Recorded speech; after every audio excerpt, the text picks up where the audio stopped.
that airy musical laugh that used to make my heart skip. "Oh, Ethan, it's just inventory, darling. Custom fabrics from Italy don't pay for themselves." But the fabrics weren't coming from Italy. They were coming from a luxury condo in River North, a condo I didn't own. I hired a private investigator, a guy named Marcus, who specialized in discreet domestic dissolutions. Within 72 hours, Marcus sent me a digital folder that shattered my world into a million jagged pieces. There were photos, not just of Claire with another man, but of Claire with him. Julian Thorne, my former business partner, the man I had fired 2 years ago for unethical bidding. Julian Thorne wasn't just a random fling. This was calculated. When the photos showed them at dinner, at the theater, and finally entering that River North condo with a key Claire had on her own keychain. But it went deeper than an affair. Marcus found a series of emails. Claire had been funneling my firm's proprietary design templates to Julian. He was using my life's work to underbid me on the New Century Pier project. They weren't just breaking my heart, they were dismantling my legacy. They sat in that condo, probably laughing at how predictable and boring I was, while they planned to bankrupt my firm and fly off to a villa in Cabo on my dime.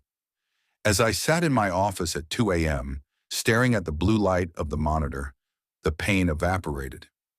In its place, a cold, hard diamond of resolve formed. I wasn't going to scream. I wasn't going to throw her clothes off the balcony. I was going to wait for our anniversary. I was going to give her exactly what she deserved, a front row seat to her own destruction. For the next month, I played the part of the doting husband. It was the hardest acting job of my life. I kissed her goodbye every morning, knowing her skin had been touched by Julian Thorne an hour prior. I listened to her talk about her successes at the boutique, knowing the money was actually coming from my stolen contracts. I worked closely with my lawyers, not just for a divorce, but for a full-scale corporate litigation suit. We moved every asset. I untangled our finances with surgical precision.